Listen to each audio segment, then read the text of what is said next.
Halo, assalamualaikum teman-teman Jajilogi, apa kabar? Didoain pasti pada sehat keluarga. Akhirnya saya berkesempatan untuk nyoba Subaru Forester terbaru ya. Yang mana Forester ini sebenarnya adalah salah satu mobil crossover pertama ya yang ada di dunia. Walaupun nggak benar-benar pertama, sebelumnya ada Toyota RAV4, tapi beberapa bulan kemudian ya di sekitaran tahun 97 akhirnya lahirlah Subaru Forester ini. Dan sekarang ini udah ada 6 generasi teman-teman. Jadi dari tahun 97 waktu pas generasi pertama muncul sampai ke generasi yang ke-6 ini masuk di tahun 2025 ya hadirnya. Boleh dibilang sebenarnya Subaru Forester ini tetap menjadi salah satu mobil yang di kelasnya itu sangat leading, terutama di negara-negara yang 4 musim, yang ada saljunya, yang juga mungkin digunakannya nggak cuma di aspal aja, tapi banyak juga dipakai adventure-nya, keluar perkotaan. Ternyata ini menjadi salah satu mobil yang tetap sampai sekarang punya segmennya sendiri. Nah, pertama kita akan ngebahas dulu untuk desain eksteriornya. Jadi kalau ngomongin desainnya, secara keseluruhannya emang sekarang Forester terlihat lebih Amerika gayanya ya, lebih USDM gitu. Dengan desain yang lebih boxy, lebih seperti kebanyakan mobil yang disukai oleh orang-orang Amerika. Dan nggak se-Jepang generasi-generasi sebelumnya. Tapi kira-kira kenapa ya? Kenapa Subaru nih banyak hal-halnya tuh yang sekarang jadi lebih orientasinya ke Amerika, terutama seperti Amerika Serikat dan Kanada. Karena memang teman-teman, ternyata pasar dari Subaru ini secara global itu penjualan utamanya justru di Amerika, di mana di sana mencapai 70%, sementara Jepang sebagai negara asalnya ternyata hanya 17%-nya. Jadi wajar kalau Subaru makin kesini makin banyak yang dibikinnya orientasinya untuk pengguna seperti misalnya di Amerika Serikat ya atau di Kanada. Nah, balik lagi ke desainnya, untuk pertama kalinya Subaru Forester mukanya ini terlihat menyatu. Jadi antara si lampu dengan si grillnya itu nggak kelihatan kepisah ya kayak di generasi-generasi sebelumnya. Ya pastinya ada yang suka seperti ini, ada juga yang sukanya model yang lama, ya bebas-bebas aja sih ya. Tapi yang pasti sekarang ini Forester sudah makin kental dengan nuansa atau aksen adventure-nya. Misalnya penggunaan bagian plastik kasar ya, atau yang seperti kulit jeruk ini dari mulai bagian depan sampai ke bagian belakang. Kemudian over fendernya ini juga menjadi salah satu bagian yang terlihat sangat berbeda dari generasi sebelumnya. Kalau generasi sebelumnya membulat, sekarang modelnya udah ngotak-ngotak gitu ya, dengan sudut yang lebih tajam gitu. Tapi sebenarnya model over fender ini di generasi sebelumnya udah ada teman-teman. Bisa jadi terinspirasi dari model tersebut yang dinamakan Wilderness. Jadi di generasi 5 Wilderness kurang lebih udah seperti ini modelnya. Dan sekarang ternyata diaplikasikan di generasi terbaru dari Forester. Dan itu dia teman-teman. Tadi seperti saya bilang, bagian plastik kulit jeruknya ya, plastik moldingnya ini lebih banyak porsinya dibandingkan yang generasi sebelumnya. Makin memperlihatkan lagi kalau mobil ini siap banget buat kita ajak adventure, jalur-jalur tanah, atau terutama yang kerikil-kerikil gitu ya, gravel ya. Ini bikin pastinya melindungi bagian bawah dari bodi. Nah, tapi walaupun secara overall lebih terlihat adventure ya, lebih kental yang sekarang ya. Tapi ada satu bagian yang kalau dari saya pribadi sebenarnya kurang suka dan justru nggak terlihat adventure, yaitu untuk roof railnya. Jadi untuk yang sekarang ini modelnya udah nggak yang floating lagi, yang ngambang, tapi yang menempel ke bodi. Emang sih nggak terlalu utilitarian banget, tapi satu sisi mungkin kalau kita ngomongin secara untuk hambatan udara dan yang terkait, pastinya akan lebih baik yang model seperti ini daripada yang model floating. Ya cuma mungkin buat teman-teman yang sebelumnya udah pakai aksesoris overland buat Forester yang generasi sebelumnya, ya di generasi yang sekarang ini masih penyesuaiannya salah satunya adalah untuk dudukan kaki-kakinya ya, misalnya untuk roof rack atau untuk roof tent dan lain-lainnya. Sementara bagian belakang desainnya juga lumayan beda nih dibandingkan generasi sebelumnya. Lampunya seakan-akan menyatu ya antara yang kanan dengan yang kiri, dan overallnya saya pribadi emang lebih suka yang sekarang ketimbang yang generasi sebelumnya. Terus sekarang buat pintu belakangnya dia juga udah power back door, dan bisa juga ya kita model yang tendang pakai kaki. karena kita akan off-road sendiri, jadi udah siap sedia buat bawa traction pad. Kemudian kalau untuk mesinnya, ternyata ini juga udah beda dengan generasi sebelumnya dari Forester. Sebelumnya itu pakai mesin boxer 2 liter berkode FB20. Kalau yang sekarang pakai mesin boxer 2,5 liter dengan kode FB25. Yang mana mesin ini tenaga sekarang juga pasti meningkat menjadi 182 HP dan torsinya 239 Nm. Mesin ini sebelumnya adanya di Subaru Outback. Walaupun mappingnya atau settingannya sedikit berbeda. Kalau di Outback dia sedikit lebih tinggi HP-nya karena juga bobotnya lebih berat juga. Tapi kalau untuk di Forester ini semestinya sekarang dengan 182 HP-nya dan bodinya ini boleh dibilang sebenarnya sih lebih dari cukup ya. Sekaliapun ini bukan mesin turbo yang biasanya orang kita dari dulu ya taunya kalau Subaru itu ya mesinnya ya pasti pakai turbo. Cuma kan sekarang enggak ya teman-teman ya. Sekarang arah dari Subaru itu udah ada dua. Satu untuk yang high performance ya, kayak misalnya mobil-mobil BRZ atau WRX. Tapi kalau untuk yang satunya ke arah adventure, seperti misalnya Outback, kemudian Forester dan juga Crosstrek. Dan itu semua memang NA atau Naturally Aspirated.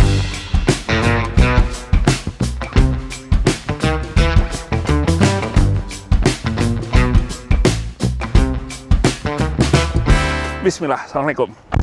Oke, lanjut ke bagian interior. Sekarang Forester terbaru, tampilan dashboardnya udah sama ya dengan saudara-saudaranya. Paling bedanya ada beberapa aksen yang membedakan dengan Crosstrek. Kayak misalnya di bagian sini ada tambahan teksturnya. Kemudian di door trimnya ada tambahan material suede-nya. Dan beberapa bagian lain yang sedikit membedakan dengan kakak atau adiknya. Nah, Forester sekarang, karena tampilannya udah boleh dibilang kayak saudara-saudaranya, jadi untuk tombol X mode-nya juga udah nggak model fisik lagi ya, melainkan model dipencet yang ada di layar di tengah ini. Kemudian sekarang juga ada kamera 360-nya, dan juga ada wireless charging-nya, serta salah satu yang saya suka, joknya ini udah kayak di Crosstrek ya, pakai jok yang anti pegal. Walaupun jujur saya nggak tahu secara hitungan medisnya gimana, tapi saya rasain sendiri di Crosstrek tuh pakai road trip keluar kota jarak jauh tuh duduknya enak gitu, nggak gampang pegel. Dan sekarang akhirnya juga ada di all new Forester ini. Sementara kalau untuk bagian lainnya yang juga berbeda adalah memory seat. Jadi udah seperti kakaknya Outback, sekarang di Forester ada memory seat-nya juga. Dan untuk bagian lain sih sebenarnya relatif sama ya, termasuk ya untuk transmisinya, dimana sama-sama menggunakan Lineartronic CVT seperti yang ada di Outback atau di Crosstrek yang sekarang juga. Jadi udah sama semua, melainkan tidak ada perubahan untuk di bagian transmisi CVT-nya.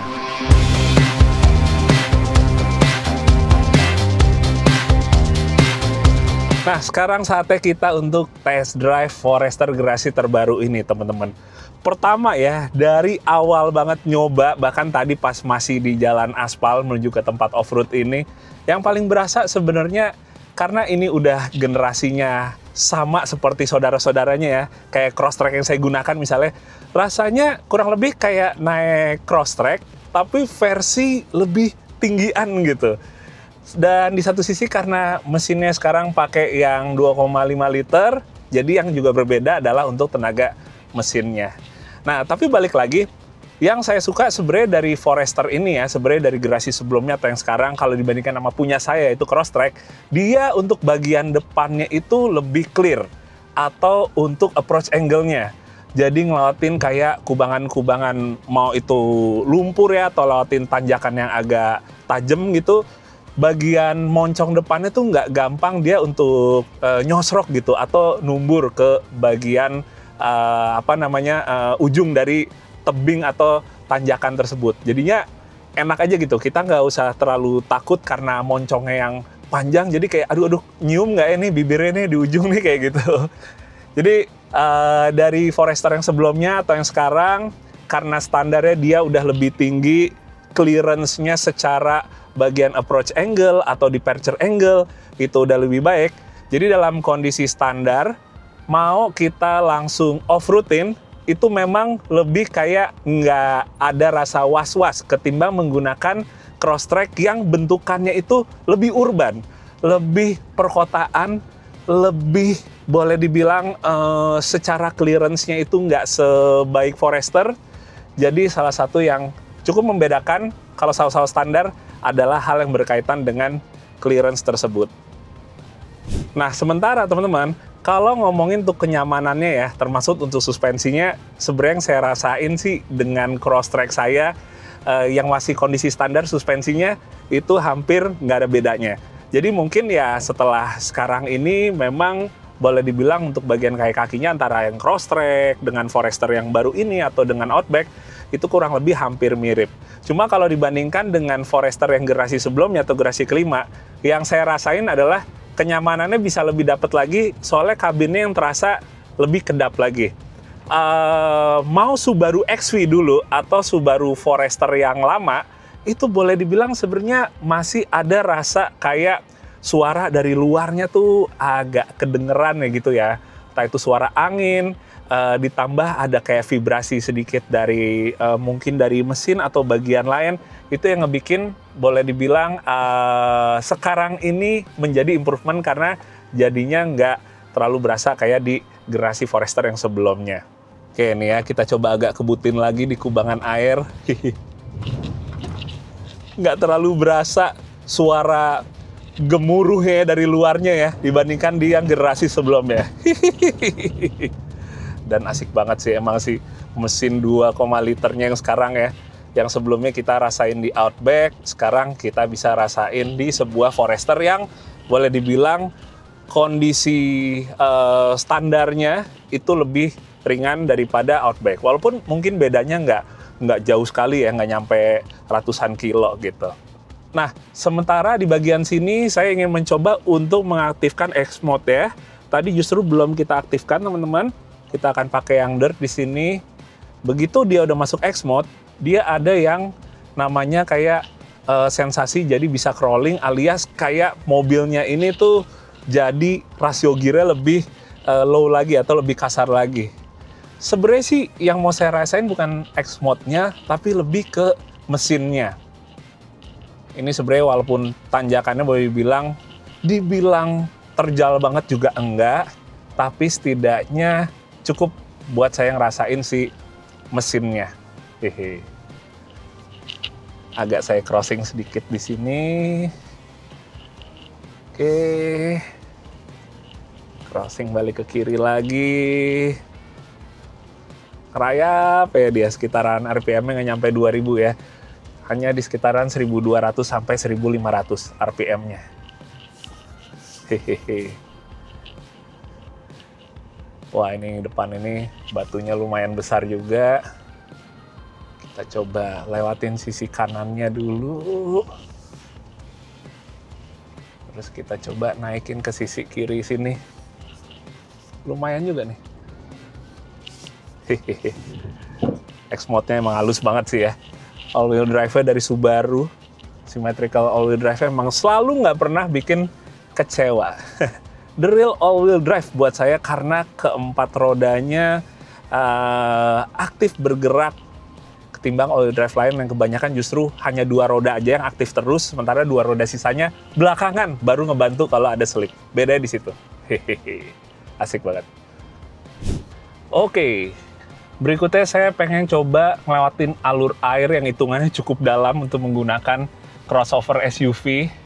Kita akan coba masukin silang sambil merasakan artikulasi dan juga untuk pembagian traksinya melalui X-Mode-nya. Wih, sampai roda belakangnya ngangkat deh masuk sini.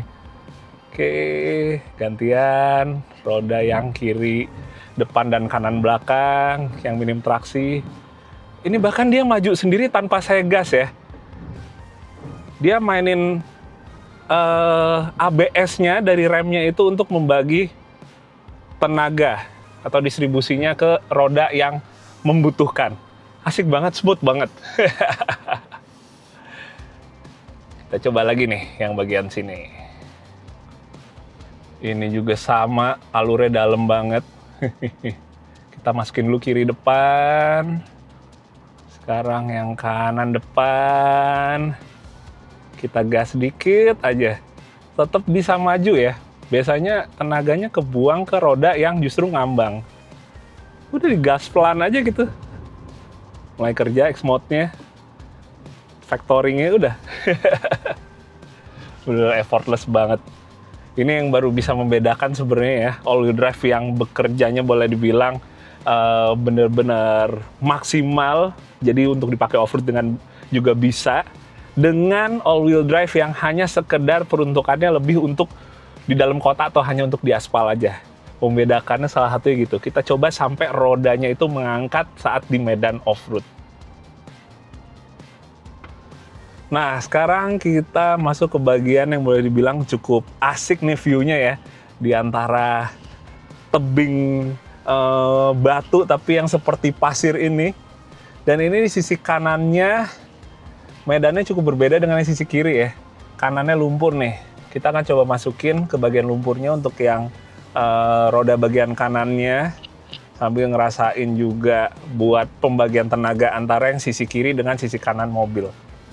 Emang sih balik lagi kalau misalnya nyobain standar, kan bannya masih pakai ban aspal gini ya. Jadi terkadang kita tetap akan menemukan limitasi karena jenis bannya tersebut. Tapi minimal dengan boleh dibilang ini sebelah kirinya masih kering, jadi masih terbantukan traksinya oleh yang sisi kiri mobilnya. Tapi so far masih aman sih.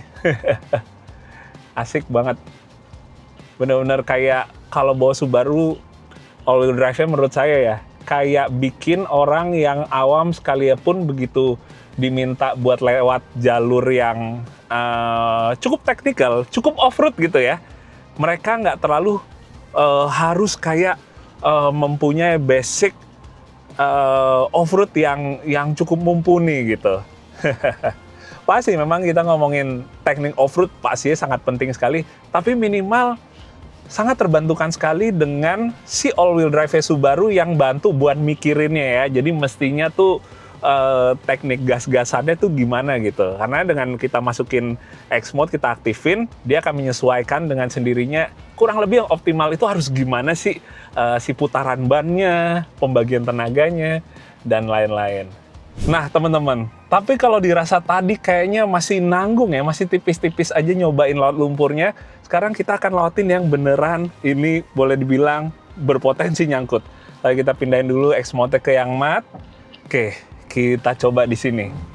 Dan mestinya X-mode-nya ini akan bekerja lebih keras lagi untuk bisa membagi tenaga ke tiap rodanya ya. Karena juga ini pasti akan gampang spin karena pakai ban aspal. Malah bisa mulus banget lewatin. Saya nyangkanya masih tetap ada perjuangan, ada effort dari si pembagian tenaga ke rodanya yang boleh dibilang menggunakan ban alus gitu ya. Ternyata dia benar-benar bisa menyesuaikan dengan presisi seberapa putaran rodanya yang dibutuhkan. Nggak terlalu kurang, nggak terlalu overspin. Karena kalau kurang, momentumnya juga hilang. Kalau kelebihan, yang ada overspin, jadi traksinya hilang atau sia-sia, teman-teman. Kita sekali lagi ya, coba arah baliknya lagi. Ini rasanya jadi benar-benar kayak, judulnya apa ya, bukan kayak test drive mobil Forester ini, tapi hati kecil saya berbicara lain kayak, emang lagi kepengen main off-road ya. Apalagi setelah kemarin latihan Dakar di Gurun Sahara yang full pasir, jadi ketemu tanah-tanah blok lumpur seperti ini rasanya senang sekali. Coba saya ambil ke bagian tengahnya yang agak lebih susah. Dikit aja nyoel gasnya, mobilnya tetap melaju dengan boleh dibilang cepat atau cukup laju gitu. Wah, oke. Ya teman-teman, mungkin ya videonya kali ini terhitung singkat aja, jadi boleh dibilang sebenarnya nggak terlalu lengkap sampai ke on-roadnya. Mungkin juga buat yang test drive on-roadnya bisa dicek juga di channel teman-teman yang lain. Tapi untuk dari saya mungkin segitu dulu, dan semoga bisa bermanfaat dan berkesan buat teman-teman semua. Yang pasti overall saya ngelihatnya Subaru Forester sebagai salah satu pionir crossover SUV ya. Benar-benar mendefinisikan arti sebenarnya dari sebuah crossover. Gabungan mobil urban atau mobil city car dengan sebuah SUV, di mana kombinasi antara kenyamanan untuk harian dan ketangguhan untuk bisa dibawa kemana saja, itu benar-benar bisa dirasakan kombinasinya di si pionir SUV crossover ini, yaitu Subaru Forester. Jadi masih boleh dibilang tetap di jalannya yang dari dulu kita kenal dari sebuah Subaru Forester. Oke teman-teman, sekali lagi saya ucapkan terima kasih yang udah sejauh ini support dengan channel JJ Logi, dan jangan lupa mungkin buat kalian semua yang juga mungkin pengen beli merchandise JJ Logi, bisa cek aja di kolom deskripsi, ada semuanya lengkap. Dan ya, hitung-hitung bisa membantu juga untuk bisa saya nanti berangkat ke kejuaraan dunia Rally Dakar 2026. Terima kasih ya kalian semua, sehat-sehat, dadah, assalamualaikum.